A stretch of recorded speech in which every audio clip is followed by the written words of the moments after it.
Record ka rin. Oo. No? Oo. May bloopers mo lang yan. Ina-prank mo ako, Di mo sure. So, yeah. Sige. I am excited. Adlib. Wow, adlib. Ang OA mo. Siyempre. Okay, sige. Alright. He's a STEM med and also a sacristan. So please all welcome Marcus as I want to get to know his life. Hi, Marcus. Hi, ako pala si Marcos from 11 BFD. Yes. STEM med. Across the classroom. Yes. Across the classroom ko siyang across the classroom. Hindi naman dimension. Across the classroom. Yes. Kamusta ka, Okay naman. Sad na we had to do this online again kasi pumunta tayo ng date. Ang daming difficulty sa schedule lately sa school. Kaya nga. Ano yung exams natin? 2 days. 2 days lang. Akala ko 3 days. Pero kami kasi 2 days lang. Ay, kami kasi 2 subjects lang in 1 day. Tapos wala na kami paso. Kayo meron pa. You had other plans. And sana all. Kaya, ganun talaga pag A&D ka. Pero, yeah, ganun talaga. Nag-STEM ka. Joke lang! I love STEM. Okay. Hoy, I love STEM people. Don't worry. ang habol kasi naming STEM pera kaya Gets ko naman yun kasi kilala ko naman kayo. Yeah, I understand you. Pero, I want to say thank you that you messaged me that you wanted to join in Wavy Talks. Hindi ako nag-message. Siya nag-message. I was happy. Confidence. Oo. Kaya nagulat ako. Sabi ko, gusto niya mag-Wavy Talks? Sige, tara. Kasi I've been wanting to find someone to interview rin na para about their religion life na rin kasi.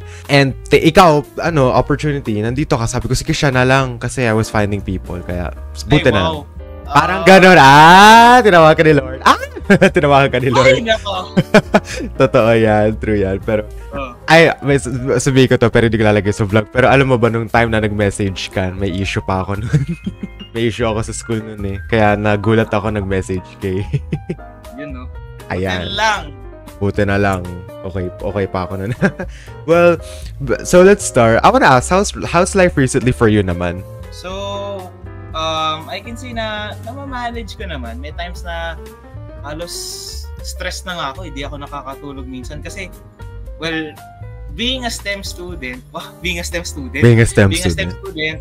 it's hard to cope with your life sa school tsaka sa personal life. Oo, so, gets ko yun. Well, hindi naman sa minamaliit yung STEM, pero like, I mean, look at this. Science, math, research, calculus, chemistry. Halo-halong math tsaka science ang nilalabanan para makapasa ka. Pero yun nga, namamanage naman with the help of my family and friends. And syempre, si Wavy Talks. Yun. Grabe naman si Wavy Talks! Ano ba to? Sinabihan ko na yayain ako sa interview niya. Of course. Of course. Gusto ko kasing maging, bukod sa maging famous, gusto kong magbigay ng inspirasyon sa kabataan. Wow! Naintindihan ko yun. Madaming na-inspire sa akin sa pag-vlogging. Pero sa interviewing wala pa. Pero sa pag-vlogging, alam ko, grabe yung message na yarn. Gusto ko yan. Yeah, pero that's nice to hear na your life has been going well naman recently. Kasi nga, grabe nga. Hirap ang STEM life. Pero buti naman nakakaya nyo pa naman. Yeah. I wanna ask you though, how long have you been studying in Maris na ba? So, I've been here in Maris since grade 1. So, medyo matagal-tagal na ako dito. Oh my God! I know the tradition sa Maris. Alam ko paano mga estudyante sa Maris. So, I treat Maris as my second home. So, gets ko yan. Classmates. Talagang it's my para bang kung minsan parang stress ako sa bahay, it's the school that parang nagpapaalis ng stress ko kasi nandiyan yung friends ko, teachers ko. Gets ko yun. Let's just not talk about the studies. Sige. Pass doon. Not studies, friends and teachers. Yung mga events na nangyari sa school like the high school dance, the field trip, mga ganun lang. Wag na yung studies. Alam mo bang di ako nakapunta ng high school dance? Hindi kita nakita Meron kaming ganap sa church kasi noon. Hindi binalance ang partying sa church. Well, speaking about church, we're gonna talk about it now. Okay, sige. Yeah, kasi, ayun nga, I wanna get to know your life as a religious person. Kasi nagulat ako na you told me na veteran. Paano religious? Paano yung pagkasabi ng religious? Anyways, ayoko, bahala ka dyan. Kasi, ayun nga, curious ako talaga, ano kaya talaga buhay as, religious person. Kasi nga, nagulat nga ako na you told me na veteran, sakristan ka, then you lead for your church. And, I wanna ask you, una muna tayo sa leadership mo on church, pero, what's life like leading in a church ba? Actually, nagsimula ako as a kid na super mahiyain, and I don't used to socialize with my kuyas. So para bang meron akong anxiety na nilalabanan na para bang napapasabi ako na si kuya ba papagalitan kaya ako nito pag ako gets kita, parang social anxiety. So para bang nagiging hesitant ako to approach my kuyas to help me with the flow of the mass. Pero yun nga, as I continue to understand na instead na nandyan sila para husgahan kami, they're there to help us and guide us para sa ikabubuti ng future namin. Oo. Yeah. So yung sinasabi mo na how is my life leading into the church? I can say na me being almost a decade na here sa church namin, magte-10 years na ako by June 2025. 10 years? Grabe, ang tagal na 10 years na ako by June 2025. Wow. I was, I think ito yung alam ko, pero I think it's the truth. Pero ako yung, sa batch namin, yung isa sa mga pinaka-batang nagsimula, sumali. Pero at this point, ako yung isa sa mga pinaka-matatanda nang nagsaserve sa church namin. So, bukod sa knowledge, experience is really helpful kasi yun nga, katulad ng sinabi ko, failure is part of progression. That's how we learn from things. Yes, diba? Totoo. Sa ACADS pa lang, di ba? Totoo pala. Totoo yan. Yung kapag bumagsak ka sa mga test, exams, that's like how na merong pagsisisi, pero para bang napapasabi ka na this is for my own good. Para to sa ikabubuti ko. Ganun rin sa church. Bukod sa para bang napapalapit yung relationship natin kay Lord, mas nakaka-inspire tayo ng maraming bata na sumali tayo. Let's be like them kasi it's not just only na maging servant tayo ni Lord, pero para rin makapag-inspire tayo ng mga kabataan na ang pagiging sakristan pala, meron siyang mabuting dulot sa atin. Not only physically, but also mentally. Totoo. So, yun. Ang ganda. I love it. Kasi parang you said na you're giving a message to a lot of people na parang to join in the Lord na rin as well. Kaya, ang ganda ng message mo. Talaga ba? Ang ganda kaya nun. Leading more people to become more religious with God and things like that. Kaya maganda yung story. Ano ba religion mo? Catholic or Christian? So I'm a Catholic. Pure Catholic ako. And yun, I'm a Catholic na nagsaserve na sa church for almost 10 years. Marami nang pinagdaanan sa 9 years kong ito. Went through ups and downs, pero still here serving the Lord. Yes. Kahit na maraming mga hinurdle na mga bato tungo sa kinatatayuan ko ngayon, pero I'm still here. Serve ng buong puso kay Lord. Gets, naintindihan ko yun. I love it. Ang ganda nun. Yes. Pero speaking about your leadership, since kasi parang there's a lot of things that you would have done in your life na parang other than leadership, I want to ask you, why did you decide to do leadership other than doing anything else? Parang ganun. Sa church ba yan? Or sa school? Pwedeng both, church at school. Sige, unahin ko muna sa church. Actually, to correct your question, it was not my decision. Pinilit ako. Pinilit ka. Okay. Pinilit ako ng lola kong usherette na sumali. Okay. Pero para bang may mga bata na kapag pinilit mong isali, they back out quickly kasi para bang they don't expect that much. Para bang parang naboboard. Paano ba to? Hindi sa manghuhusga ako, no? Pero like they think less expectations kapag sumali sila sa ganitong community. Oo. Yeah. Siguro may mga batang ganun, pero hindi ako isa sa kanila. Pero nung nagsimula nga ako, para bang tinatamad pa ako, nahihiya ako makipag-usap sa mga kuyas ko. And yun nga, as time progresses, mas naging aware ako na age is just a number. Oo. Pwede pa akong tumagal dito. So, me starting at 7 years old, siguro grade 3 ata ako nun here sa Maris, grade 3 or grade 2. Nag-start ka? Oo. Early, okay. 2015. Siguro ganong time. Tapos, yun nga, parang sa leadership aspect kasi ng church, hindi naman siya stressful, pero you need to learn how to manage it. Kasi like, yan yung nag-iisang wish ng mga sakristan na katulad namin, ng mga veteran na dito sa community na gusto naming matupad, yung kapag ikaw nagmisa, wala kang pinoproblema.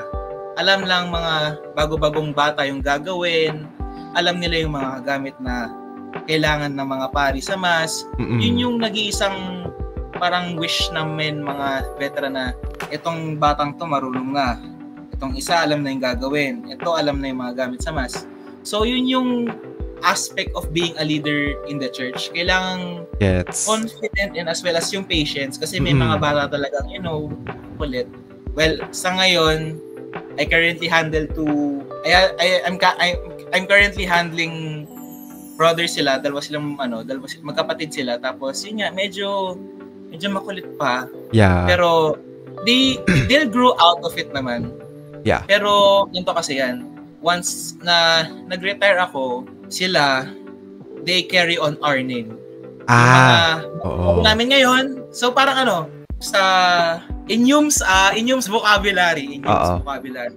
So kumbaga kami yung mga masters nila, sila yung successors namin. So para bang sa end namin nakaka-proud na imagine these kids pala kung dati sila pa yung mga makukulit, medyo hindi pa sa mass. Ngayon, imagine tingnan mo mga big boys na alam yung gagawin sa mass, the involvement. Oo.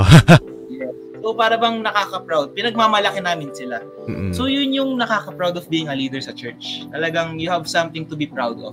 Gets ko yun. Maganda yun actually.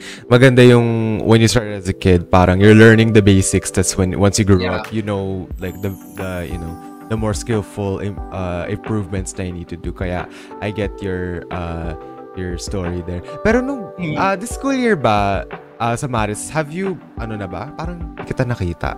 Or parang I think hindi ko lang sure. Well, nag-serve ako sa school. I think before siya ng Valentine's Day. Hindi ko sure yung ganap nung mass na yun. Ash Wednesday? Pero nag-serve ako na Hindi. Ash Wednesday. Wow, nahula ko lang. Sabi ko, Valentine's. Alam mo kung ba't ko nalaman? Kasi parang sabi ko, before Valentine's Day, Wednesday, sabi ko, di ba may vlog ako na Ash Wednesday? Diba? Have a good memory. Ash Wednesday yun. Tapos yung natin, grade level mass natin sa chapel natin. Yes, okay. Parang di kita nakita. Ang dami kasing mga pastors and priests or anything. Kaya di ko alam. Masyado lang akong pogi sa paningin mo kaya di mo ako makilala eh. Okay, sige. Anyways, let's move on. Let's move on. Na-exceed ang patience ko. Joke lang. Grabe yun. Okay. Well, anyways, since maganda yung mga stories mo for being a leadership, you did mention to me that you were also a sacristan. Akala ko pastor ka or priest. Hindi pala. Mali pala yung Mali pala. Pre, 16 years old pa lang ako. Pari agad. Sorry na. Hindi ko alam yung mga to eh. Kung ako naging pari at this age, I would rewrite history. Wow! Nakakainis to. Pero as a sacristia, wait lang. Okay.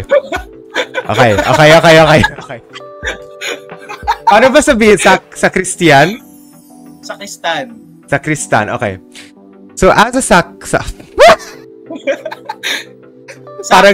or sacristan? Sacristan. So as a sacristan, ayan.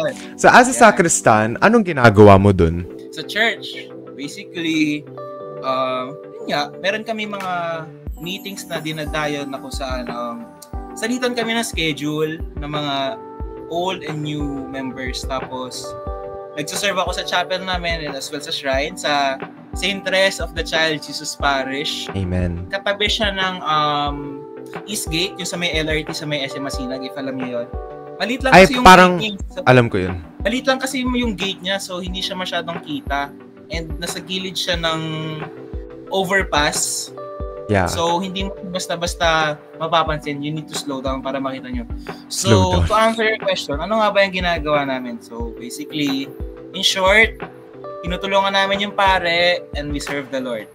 So, everything we do, laging kay Lord namin ginagawa yan. Love it. Bukod sa gusto namin gawin yan, mahal rin namin yung ginagawa namin. That's why we were called to serve Him, di ba? Meron nga silang kasabihan, di ba? Many are called. Ikaw na sumagat yan, please. Tuloy mo! Many are called. But few are... Ano daw? Served ba? Di ko alam eh. Many are called, but few are chosen. So... Kakagising ko lang. Pagbigyan mo na ako, please. Nagpa-process pa utak ko. Para magising ka, di ba? Para magising ka. Many are called, but few are chosen. Tama? Chosen. Okay. Tama. Yan. So, parang at the time na niyaya ako ng lola ko to join this community, parang meron ng parang ito na yung genesis nung pagiging sakristan ko. Wah! First chapter of the Bible. Amen! Genesis! Amen na yan. Genesis. Masasabi ko na yung genesis ng chapter na to is very memorable kasi marami akong naging friends. Bukod sa, how to serve the Mass, you get to learn more about God. You learn how to socialize with people. Totoo. Tapos, yung pinaka-fun pa na part sa normally, go to Mass and serve, marami pa tayong fun activities na gagawin. Like, you go to fellowships, tapos merong sports fest. Ganun, may sports fest. May sports fest kayo. Meron kaming sports fest at coming June. Yes, lalaro ako basketball. Ay, gusto ko yan. Gusto ko yan. Tapos ako pa ginawang team captain. Good luck dyan. Kaya mo yan. You played yesterday. Nakita kita. Walang kwenta laro ko yesterday, as in. I watched you play yesterday. Ang laki ng goggles mo. Ang babatak ng mga teachers kahapon. Teachers eh! Experience ba naman sila? Of course. Being a sacristan is just a part of my life na hindi ko talaga malilimutan. Kasi, meron siyang big impact sa akin physically tsaka mentally. Ako, before ako maging sacristan, sa totoo lang, hindi ako pala simba. So, okay. Tinatamad talaga ako magsimba. Pag ako niyaya na magsimba, I decline their invitation na magsimba. Kasi, gawa ng internet, technology, parang mas nag-focus ako on games. Pero on the day na niyaya ako ng lola ko, iba na yung naging kwento ko. Maganda yan. Things changed. From me na naging obsessed with internet, ako ngayon, mas naging focus na ako with me serving. Well, kasabay yung akals doon. Yeah. Like, hindi naman sa inaano kita, pero makaka-relate yung mga kapwa sa Kristan ko. Like, pag meron kang friend na nagyaya for gala, hindi ka makakasama kasi meron kang service at that time. Oo, naintindihan ko yun. You need that service kasi maaaring wala mag-serve or yung mga bata hindi marunong. Kaya, yung mga terms namin is very, us being na mga matatanda na or experienced na sa community, we guide the new ones para mas marami pa silang malaman sa Mass and mas mag-improve pa yung skills nila. Yeah, gets ko yun. It's all about learning lang naman. Kaya naintindihan ko rin yung yung story mo dyan. Kasi, ayun nga, it's all about learning. Tama naman, it's all about learning. Kasi, yeah, you learn a lot on starting to become, as a Christian or, being a leadership. Kaya naintindihan ka tan. Kala ko mabubulol ka na naman eh. Shh! Kumaingay. Yeah. Pero, since you tell me that you had some ups and downs from being a leadership. And even as a Christian, no, there's ups and downs then. For you, I want to ask, what's the easiest and hardest of being a leadership and a sacristan? The easiest part of being a leader is that alam mong meron kang pagpapasahan once na sa tingin mo it's your time na and it's the others' time to shine in your community. So, pwede ba mag-shoutout? Go lang! Ano ka ba? I love it. Yan!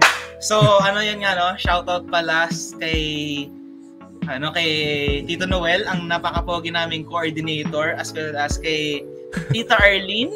Hello po, Tito and Tita. And I would like to shout out my, dati silang taga-Maris. Ngayon, okay.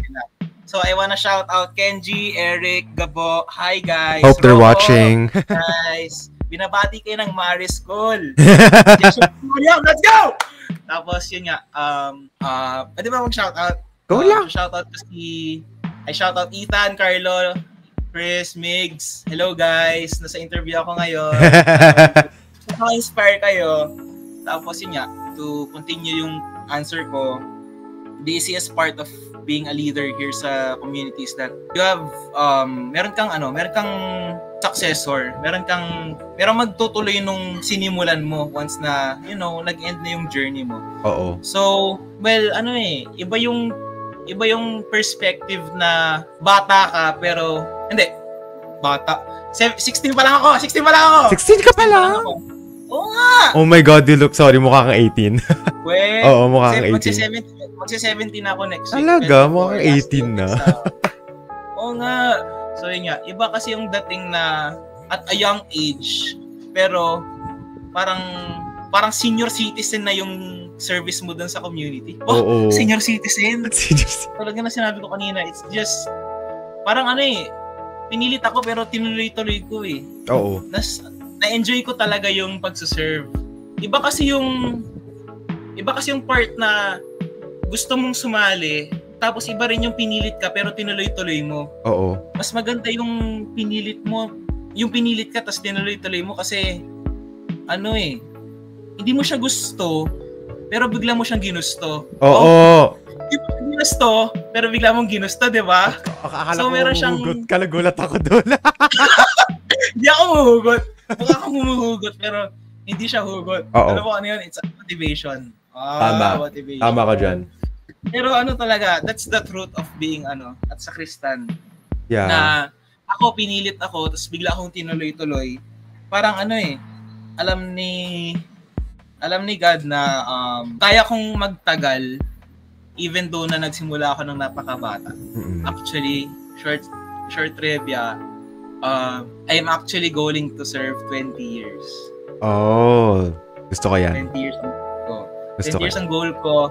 Tapos, shoutout pa ako Shoutout kay Kuya Rafi, Kuya Hans, Kuya Migs, lahat ng kuyas ko na nagturo sa akin sa pag-serve. Thank you. Almost magte-10 years na ako. Kung hindi gawa nyo, hindi ako magtatagal ng ganito sa community natin. So, I thank you guys sa itinulong nyo sa akin. I love you, kayong mga kuya ko. Yay! So, thank you guys. So, yun nga, hindi ko talaga hindi mawawala sa buhay ko yung mga kuya kong nagturo sa akin simula bata. Kasi from that day before, I look up into them. Pero sa ngayon na to, sa point na to, ako ngayon yung tinitingalaan ng mga bata. Oo. So parang it's bukod sa nakaka-proud sa akin, nakaka-proud rin sa mga kuya ko na imagine this kid na dating tinuturuan ko. Ngayon sila naman yung nagtuturo sa mga bata, 'di ba? Oo. Ganda 'yun. Magbibigay ako ng quote. Go lang. Gusto ko 'yan. Gusto ko 'yan. Galing sa akin 'to. Oo. Kung ako naging inspirasyon sa inyo, kaya ko rin kayong gawing inspirasyon para sa iba. Totoo yan eh. Totoo yan. Parang, when you look up to somebody, like parang ayun nga, gusto mo rin maging sakristan, ganun, gagayahin nila, then magustuhan nila. Maganda yun eh. Yeah. Ang dami ko nakita ng mga tao na ganun. Kaya, totoo yung quote na yan, sobra. Kaya, ayun. Pero that's nice to hear naman about your easiest and hardest experiences. Pero maganda naman din yung mga experiences na Loko mo. Pero grabe, 10 years, no? Tagal mo na palang ginagawa to. And you're aiming for 20 years. Yes. Maganda rin yun. Pero speaking about your future na, ayun nga, gagawin mo ang 20 years to, we have the last question here.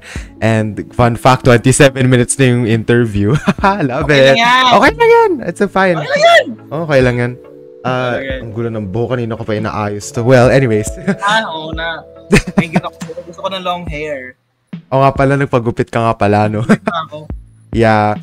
Pero for you, since you did tell us that you were going to be serving for more than 20 years, pero other than 20 years, what do you think your future will be as being a leadership, tapos being a sacristan for you? Let's go back to the academics. Ako nagpo-pursue ako for medical nursing in UP Manila as well as UST.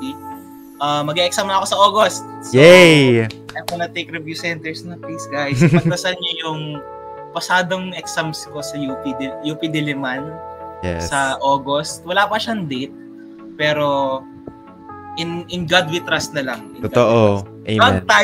Wag tayong hindi mag-review, pero in God we trust, okay? Oo. Wag lang prayers.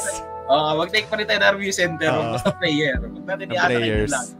Let's be independent rin sometimes para matuto tayo. So, ano yung tanong mo ulit? Nawala na ako.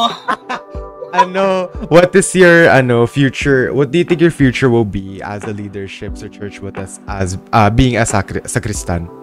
So, what will my future be? I can say na marami akong dadaanan na madidilim na daan sa buhay ko, pero one day I will find the light na magli-lead sa akin towards success. With the help of God, family, and my friends.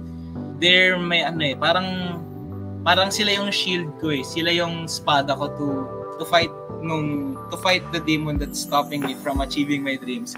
Tapos ano ba to? Nagiging emotional na ako, guys. Iiyak na yan. Guys.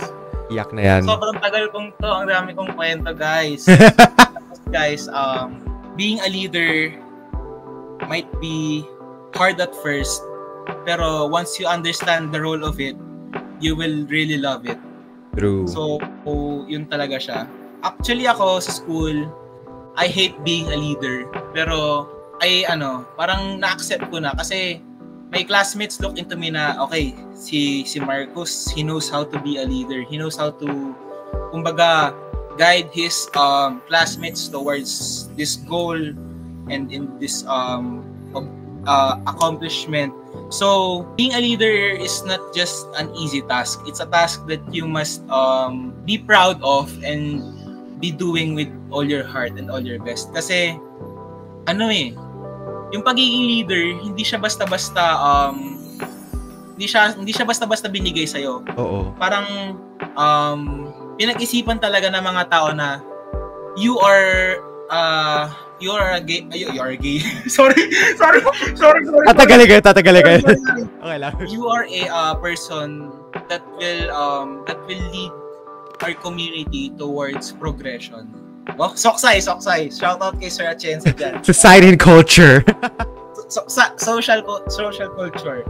Tapos yun nga, being a leader, I can say na may meron din siyang challenges na kailangan mong harapin. Yung simpleng pag-handle pala sa mga batang minor, yung mga kulit, it's just hard to manage that. Pero me being a veteran na here sa community, I understand it na okay lang naman na at sa una, makulit silang mag-serve. Pero I know and God knows na once na nagtagal sila, mag-serve rin sila katulad ko na maayos, with all of their heart na they know na para kay God nila to ginagawa. Yeah. Tapos, yun.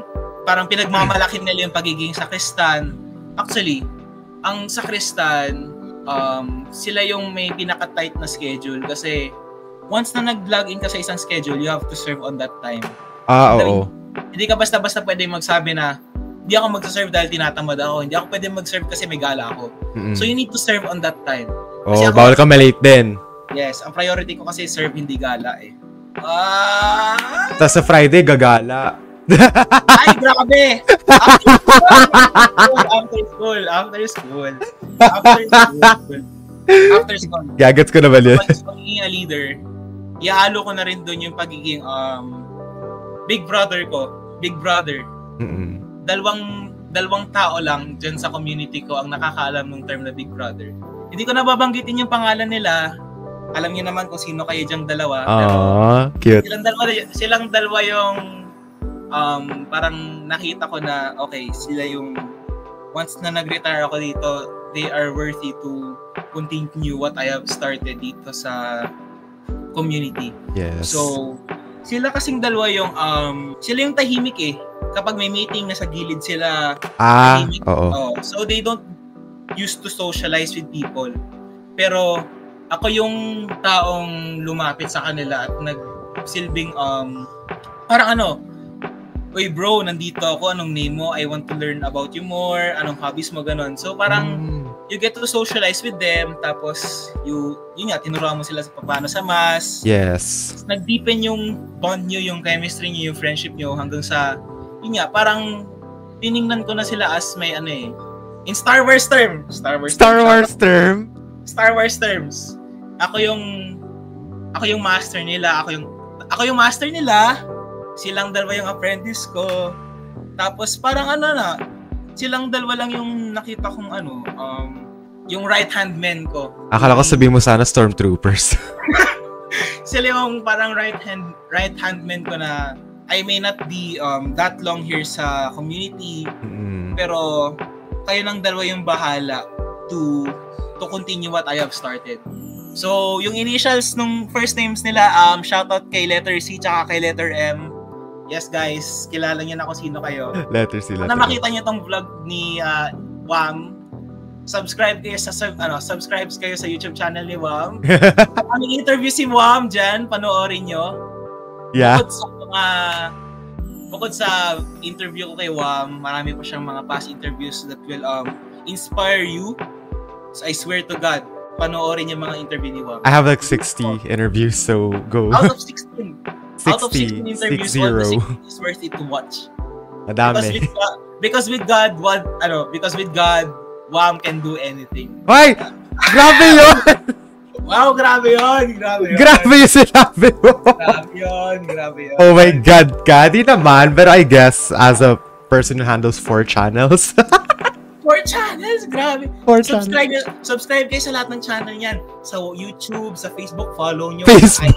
Follow nyo na lahat. Sa Twitter, sa Threads, follow nyo na. Diyos ko, Lord. Grabe naman pa shoutout. Interview mo to, shoutout mo pa ako. Sure. Nga pala, wait. Go. Kay letter C tsaka kay letter M. I love you both. I love you both. Being a big brother, ha? Being a big brother. Touch na ako. Parang parang nakaka-proud lang. Na-compare ko kasi yung sarili ko sa kanila. Ako na dati, super mahihain ko. Tapos, I was hesitant to do the things that I know sa alam ng mga big brother ko. Yes. Tapos yun nga, parang nag-progress sila, nag-excel sila from these young men na nakapolo, sinusundan lang yung mga utos ng mga kuyas namin. Ngayon, they know how to do things on their own. They're officers na eh. Silang dalawa officer na sila. So, nakaka-proud lang kasi pinagmamalaki ko na siguro naging malaking symbol ako sa kanila of motivation na kahit man na marami kang pinagdadaanan sa buhay, basta kay Lord, kaya mong isakatuparan lahat yan. Oh, maganda yan. I love it. Yes. Ganda ng message. Love it. Ganda ng message mo to your 2 brothers. Pero ang ganda nung ng future mo, what you plan for yourself. Maganda yung yung binigay mong story. I really liked it a lot. Pero wait lang. Kay letter C tsaka kay letter M sa 27 Santa Lucia tayo, guys. Blowout ko. Ilalagay ko ba yan sa interview? Hindi, shoutout ko. Hindi. Mali ba nila kung sino yun, di ba? Kaya nga, letter na nga lang yung binanggit ko. 27 Santa Lucia. Sige, pag ikaw talaga na, Doc, sinasabi ko talaga sa'yo. O sige na nga, ilalagay ko na sa interview yun. Pero ilang minutes na interview natin, Wam? 37. Malapit na mag-40. Sabi ko sa'yo, pili ko mga 20 to 30 lang. Sabi ko, joke lang, it's a prank lang pala. Mag-40 pala tayo, pero okay lang. Okay lang yan. Pero, yeah, tama ka dyan. Pero, ayun nga, to be honest, getting to know your life as stories of your school life. I'm really happy that I got to interview and got to know what our life of being a sacristan. Kaya I just want to say thank you, Marcus, that I wanted to join in. Thank you talaga. Wala, sayang yan. Ay, gusto niya talaga sumali para lang maging famous daw eh. Basang-basa ako pa yun eh. Oy, not only to be famous but also inspire. To share the world. Yan. To share the world. Tama yan. Inspire the youth. Spread the word. Tama yan. I love it. Maganda yan. Pero fun fact, ikaw rin yung last interview this school year actually. I don't really know what will happen after this, pero something might happen after this, pero yeah. Thank you again, Marcos. Thank you guys for watching. More interviews to come soon. I don't know when, pero there will be more coming soon. I'll see you guys later. Bye-bye. Bukas ulit. Yeah. Ay, bukas ulit. Kalma lang. Magre-review pa ako sa exam. Ay, lako ka. Of course. Thank you. Bye-bye. Love you guys. Ingat kayo. God bless.